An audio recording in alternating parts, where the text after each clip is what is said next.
How do you optimize your marketing budget while reducing waste? It feels like maybe you can't really do the two together, but you can. Today's guest is Julie from Off the Wall Quilt, and she is going to be sharing so many tips and tricks that she has learned from her years in industry. So, welcome, Julie. Can you introduce yourself and share a little bit more about your company? Hi, Amber. Nice to be here. I'm Julie, and I have been a quilter for about only 15 years. But we've been in the business for about 13 of those. And I started off using templates to make quilts, and we decided to start cutting our own templates because it was not reasonable for a little tiny company like us to buy 10,000 templates at a time. It's Hmm. money, storage, all of the above. So we bought a little tiny laser and put it in our garage. And now we're all about laser cutting and making rollers for other people. But that background of we're still a tiny business, but we were a teeny weeny itsy bitsy business trying to swim with the big fish. That'll never leave us. And we have said we'll always make room for the little tiny fish in our business. So we do big orders and small orders and with a couple of twists. So I'll have fun telling you guys about that. Yeah, let's get into those twists. I've met Julie, I've known Julie for several years now, and we always have the most fun conversations about these creative and innovative things that she does. And she'll show me things she does, and I'm like, that is so creative. Who would ever thought to do it like that? So let's talk about some of the fun things that you create in order to help people with their marketing. So why don't you dive into a few examples? Okay, I would love to. Let me start with my business card. This is the business card, and it's made out of acrylic, and it's a ruler. I don't know if you can see those lines on the Mhm, bottom there. mhm. Yep. And so we gave everybody a little ruler, and that is something that people want to hang on to. And it's a small size. You can tuck it in your purse or in your car, or I keep one on my desk all the time or under the front of my sewing machine. And I take it out and use it all the time. So people are seeing my name every time they use this ruler. And oh, if you want to look us up real quick, of course, we have a QR code on the back.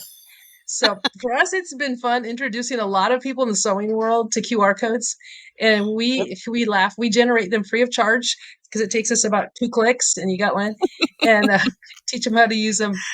So that's been fun. Um, but it is something people keep. And then when we started doing this, I made a joke that I was going to redesign the cards every year so that they could become collectibles. Well, when we were out doing quilt shows all the time, people were coming running to us and going, I had to get this year's card.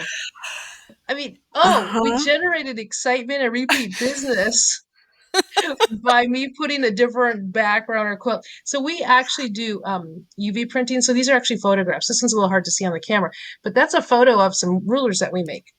So I do Mm. that. I've had quilts, whatever we want. This is a picture of my husband on 3D ones that we do. Oh, I do love your 3D cards. I will So admit I have a few. I know you sit there when you're supposed to be working for them.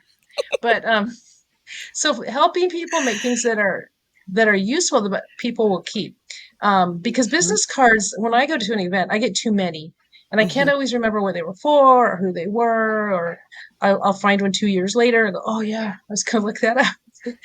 But a ruler is Mm. useful. Now it won't fit in people's card slots. It's too thick for that. But like I said, it's very usable. And for quilters, they'll even use it to cut against. It's practical. Mhm. So just something little like that can make a huge difference. So we get people that kind of sidle up to me and they go, "You don't make those for other people, do you?" And I'm like, "Well, yeah, that's our business is making stuff for other people." So we're happy to make other people, their little business cards, and they never look just like ours. We create different stuff. So lots of fun things like that. Now, the acrylic business is interesting because acrylic is kind of nasty stuff, honestly. Mhm. When Yeah. it's being made, it has toxic fumes and it can't be recycled. And I hate those two things about it.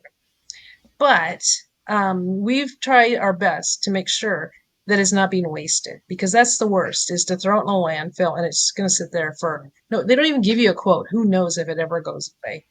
So when we bought another ruler company out, they had probably a 10 by 10 space filled with waste that they were going to Mm. use someday. And we had to haul it to the dump. We were moving across the country and Mhm. I was just sick to my stomach as they drove off with that trash. And I said, never again. And so we talked to our staff about what's causing this much waste. Well, they're odd pieces, odd shapes, odd sizes, and we throw them over there. But when we need to do a test cut or a small run, nobody has time to dig through that pile of waste and it gets scratched and dirty over there. So we Mhm. said, how can we eliminate that? And Mhm. one of the things we do is we try to use our acrylic down to what we call spaghetti. Okay. So we try to use it down to the last quarter inch. When it gets below quarter inch, we can really can't do much with it. So we went big. We got bigger printers and lasers, so we can cut from a 4x8 sheet if needed, or Mhm. a half sheet. So we actually sell to our customers that way. When you purchase from us, you buy a quarter sheet, a half sheet, or a whole sheet. Mm. Now that's Mhm. a little confusing to people at first, and we hold people's hands and walk them through that because what we're going to do is maximize it. We want to use your sheet up for you with stuff that matters to you. Mhm. So that's something I really encourage people to do is ask whoever's making whatever your product is, what can we do to maximize the materials? And they may Mm. not have even thought about that. They may go, you got to get them thinking that way. Now, my husband is also a retired engineer. Do we look retired? Yeah, not so much. But he loves puzzles and figuring things out. So he likes to take designs and first of all, he's going to maximize your dollars because he wants to fit as much on a sheet or a half sheet, whatever you pay for, as he possibly can. So you really want somebody who's in your court, who plays on your Mhm. team. And Mhm. then he'll say, oh, but that leaves a 3 inch strip around the edges. And maybe the templates are 5 inches wide or 10 inches, whatever. So we like to fill in with stuff like the business cards or little tiny rulers. These are so super popular. It's a little 1x4 inch ruler. And so we Mhm. give those out to, we use them as giveaways from scraps. Whenever we have a machine not working, we cut stuff up with scraps. But we have sent those out with a customer order. You had 2 inches on the side. So here's 2 dozen little tiny rulers. And of course, we put their logo on it because Mhm. we want you to get your name out there. And we've had customers so excited, their customers couldn't believe how cool these were that the next time they order from us, they order a whole sheet of the little leftover item that we made for them. And we have to get creative with sizes and shapes sometimes. But our customers are coming to expect that from us. And tell Rick what to see what else he can get out of the leftovers. And we love doing that. We don't, the acrylics paid for, so there's no extra cost there, which is the biggest part. It's pennies for the extra ink. So those rulers might end up costing a few cents Mhm. each. Um, it adds a little weight to the shipping, but again, insignificant. So that's something to always ask when you're having something produced. We had cutting mats made, round cutting mats, Mhm. and you have to buy it by the sheet. That's kind of what got us a lot of inspiration for this. And I go, oh, but they're circles, and so they leave corners. And they're like, yeah, well, there's nothing we can do about that. I go, oh yes, yes we can. Let me go back to my engineer, and I said, Rick, how big of a circle can we fit in the corners? Mhm. So again, for pennies, they made us a miniature round board to go with our large ones, Mhm. and we sell them as sets, which adds a lot of value so we can increase the price. Um, but it increases our profit as well because it costs so little to do that. So really having a conversation about the materials with whatever you're having made and asking how they do their layouts. And some people are very secretive, but again, maybe you don't really want to work with them or you need to push a little bit if they don't want to work with you to be more conscious of using your materials in a smart way. I think that's a really interesting point about it does require a dialogue with the company that you're working with, and you can't be afraid to ask because again, you're trying to eliminate the waste, you're trying to get creative with them, and there's so much that you can do, and you might even be creating your own little revenue streams and your own little products out of that, which is such a beautiful thing. You wouldn't have thought of that.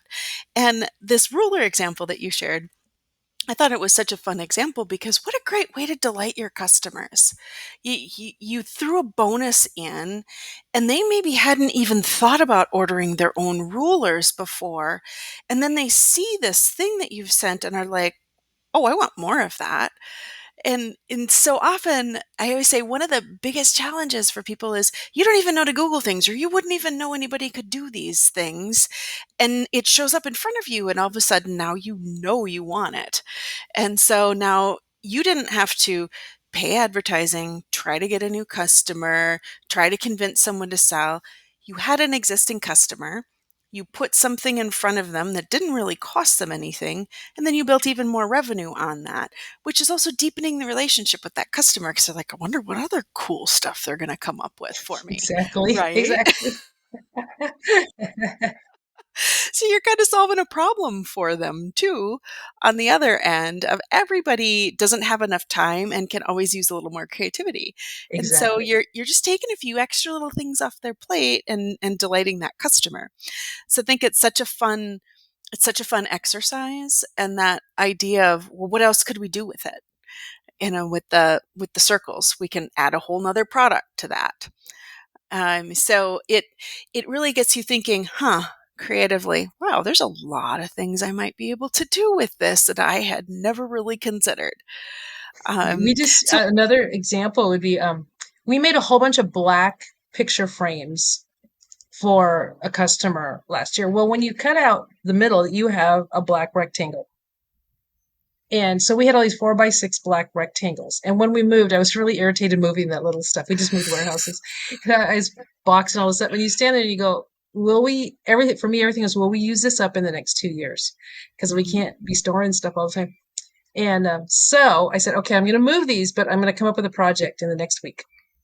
So we are cutting bats out of all ooh, this black acrylic because Halloween's coming, and we're doing an event for a nonprofit. You can't sell anything there, and it's just a charity we like to support. So we're going to give out bats to the trick or treaters. nice, So you nice. know. Just thinking outside the box is so much fun. And I'm like, they're going to think we are so cool because we gave out bats out of our trash. We call it trash to treasure. Make some treasure out of that trash.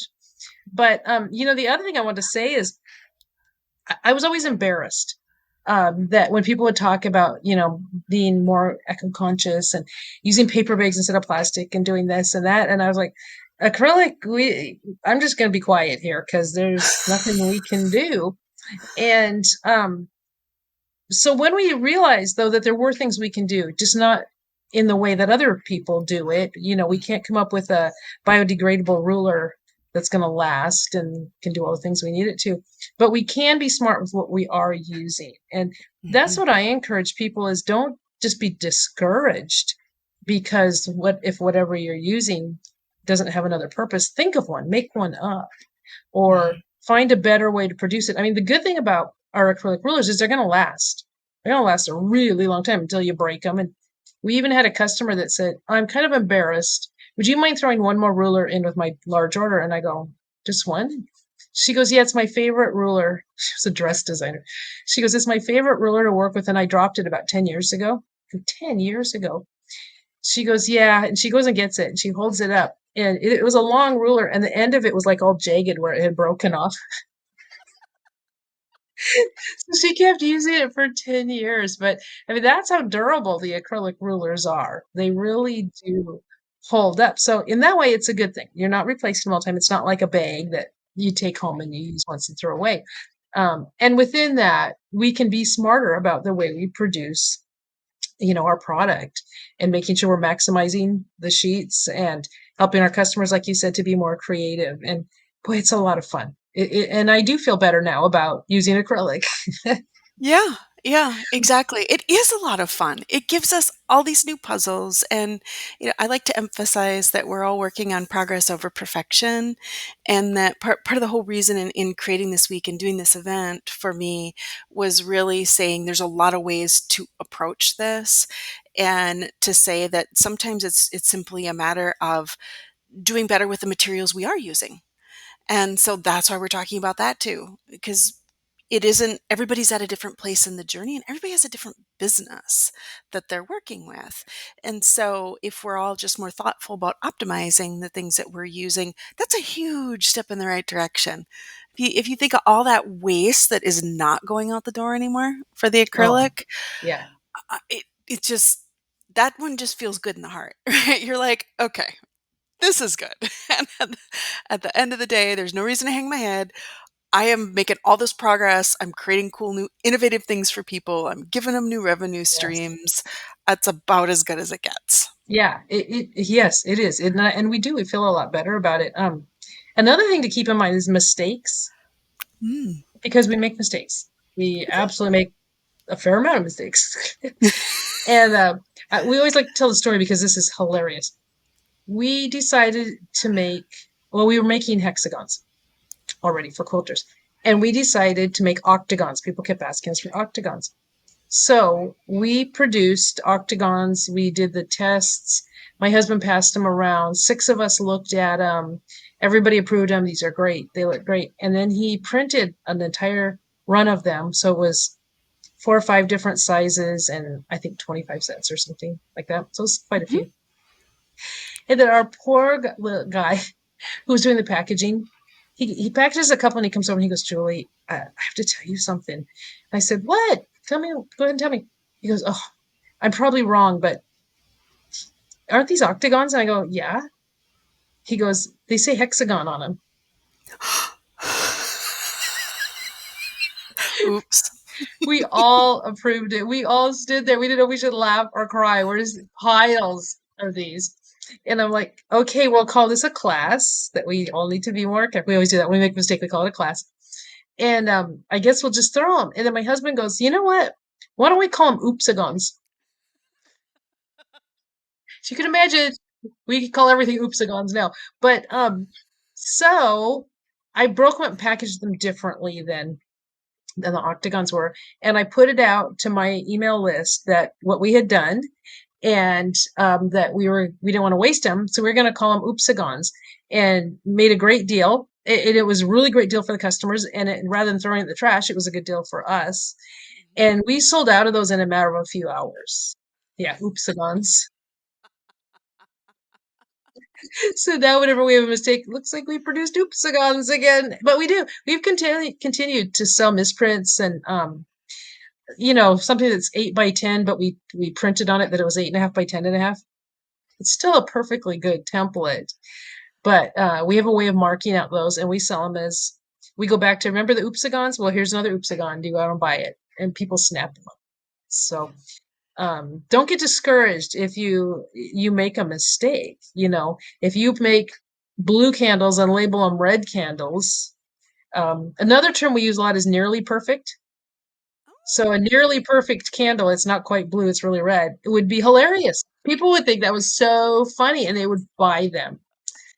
So yeah, just finding creative ways um to make the most of your mistakes so they don't become trash has been very helpful to us. Well, they're clever marketing too, because your customer in most cases will laugh Oh, and they'll be like, "Oh, look, they're human too." yes. And so there's a lot of benefits to doing that. Is it really definitely humanizes you as a brand. Like, nope, there's real people behind this because they're not hiding the fact that they did it and they're like, "Well, we're just going to sell it anyway." Yeah. Uh, Or we've sent stuff out to our customers that, we printed their logo in the wrong color or put it in the wrong spot. It's not what they ordered. It's clearly our mistake. And so we'll say, okay, we're sending you twice as much as you ordered because your logo is the wrong color. And if that bothers you, please throw it away. But otherwise, sell it as an oopsagon at a discount. That's what we do. And I've had people even respond with, oh, our customers paid full price. I didn't give them an option. They didn't care. Okay, then. You know, so oh, that helps us too, knowing that, I'm sure a couple of people have been offended by it. They haven't said anything, but lots of times our customers just laugh with us and share it with their customers, and it's all good. It's just funny. So yeah, that to me has helped eliminate a lot of waste too. mhm. Absolutely. Now, this has been a delightful conversation, a lot of fun, and I'm sure people want to say, all right, how do I find Julie for more tales and maybe get on her email list in case there's ever another oopsagon? So, can you share with people watching how they can find out more about you and add socials, email lists, etc.?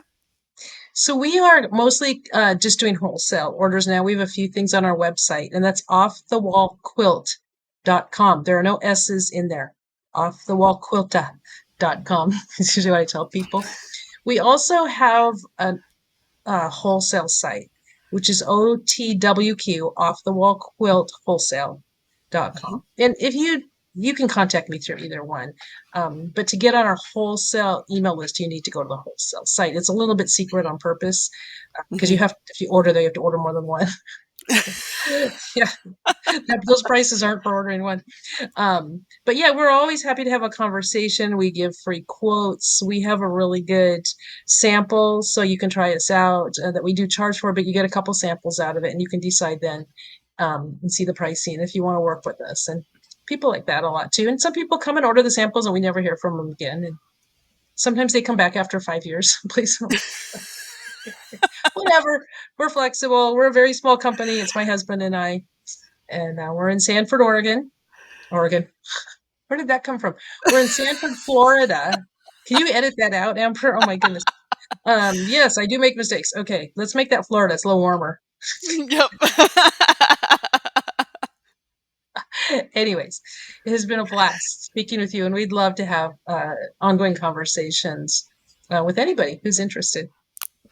All right. Thank you so much, Julie, and thank you so much to everybody who tuned in. I hope you enjoyed this adventure as much as I did and as Julie did. Thank you so much. Bye.